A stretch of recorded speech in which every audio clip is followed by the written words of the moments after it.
গণভোটের যে জনরায় সেটাকে উপেক্ষা করা হচ্ছে এবং এই বিপ্লবে যে ফ্যাসিস্ট হাসিনা গণহত্যা এবং শিশু হত্যা করেছে, আওয়ামী লীগ, নিষিদ্ধ ঘোষিত ছাত্রলীগ এবং এই গণহত্যাকারী এবং শিশু হত্যাকারীদের বিচারের প্রশ্নে আমাদের কাছে মনে হচ্ছে বর্তমান সরকার তারা আপোষ করছে।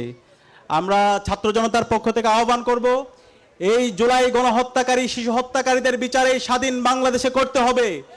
হাসিনাকে দ্রুত সময়ের মধ্যে দেশে নিয়ে এসে তার রায় কার্যকর করতে হবে। গণভোটের যে জনরায় এসেছে, এই রাষ্ট্র সংস্কারের যে রায় এসেছে, সেই জুলাই সনদ দ্রুত সময়ের মধ্যে বাস্তবায়ন করতে হবে এবং দ্রুত সময়ের মধ্যে জুলাই যে মিউজিয়াম আছে, জুলাই স্মৃতি জাদুঘর, সেটা উন্মুক্ত করতে হবে।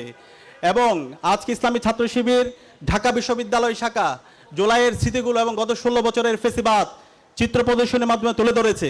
আমি ঢাকা বিশ্ববিদ্যালয় কেন্দ্রীয় ছাত্র সংসদের পক্ষ থেকে ইসলামী ছাত্র শিবিরকে ধন্যবাদ জানাচ্ছি এবং অন্যান্য ছাত্র সংগঠন, রাজনৈতিক দল, ফেসিবাদ বিরোধী সকল শক্তিকে আমরা আহ্বান করব, আপনারা জুলাইকে ধারণ করেন, জুলাইয়ের আকাঙ্ক্ষার কথাগুলো বলেন এবং জুলাইকে দেশীয় এবং আন্তর্জাতিকভাবে আপনারা ফুটিয়ে তোলার জন্য চেষ্টা করেন।